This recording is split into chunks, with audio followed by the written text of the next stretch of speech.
Bienvenue sur Cardio Online au JESFC. Je suis le docteur Montségu, je suis cardiologue interventionnel. J'exerce à Grenoble et je suis très heureux dans ce studio d'accueillir mon ami Julien Hadjedj d'Arnaud de Sang pour discuter un petit peu des nouveaux outils de l'évaluation de l'ischémie myocardique. Alors première question, Julien, cette recherche d'ischémie myocardique, est-ce qu'elle est importante ou pas? Oui, tout à fait. Merci Jacques pour cette question. La recherche d'ischémie myocardique est fondamentale, surtout avant d'aller en salle de cathétérisme cardiaque pour pouvoir justifier de l'implantation ou pas d'un stent et de faire une revascularisation adéquate. On sait qu'on est largement en delà des délais et du nombre d'angioplasties qui sont faites avec un test d'ischémie actuellement valable en salle de cathétérisme cardiaque. Donc c'est vraiment un sujet d'actualité. Alors Julien, de quoi dispose-t-on à l'heure actuelle? Dispose-t-on de tests non invasifs en amont du cath lab, mais aussi probablement bien entendu de tests invasifs? Je voudrais d'abord qu'on aborde les tests non invasifs. Peux-tu nous faire une petite synthèse de ce dont on dispose à l'heure actuelle? Les tests non invasifs dont on dispose actuellement sont la classique épreuve d'effort, la scintigraphie myocardique, l'IRM de stress. On a l'apport maintenant du scanner qui est de plus important, qui ne montre pas d'ischémie, mais qui nous montre la présence ou pas de plaques ou de score calcique élevé.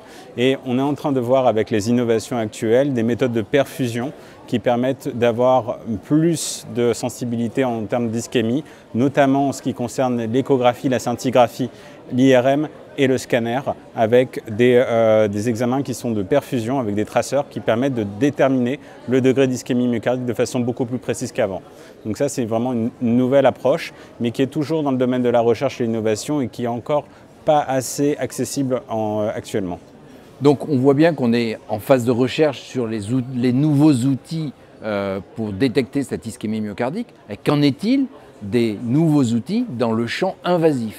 Alors, dans le champ invasif, l'outil principal qu'on avait développé depuis très longtemps et qui est resté notre gold standard a été la FFR.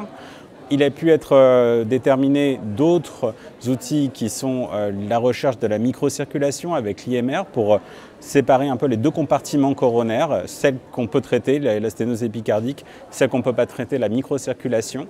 Mais tous ces tests-là sont des tests supplémentaires à faire en salle de cath qui sont effectivement extrêmement utiles quand le patient n'a pas de tests d'ischémie qui sont disponibles le jour du cathétérisme et a été maintenant mis en place grâce à l'intelligence artificielle des modèles informatiques qui permettent de prédire tous ces tests-là de façon assez fiable à la base d'une simple angiographie.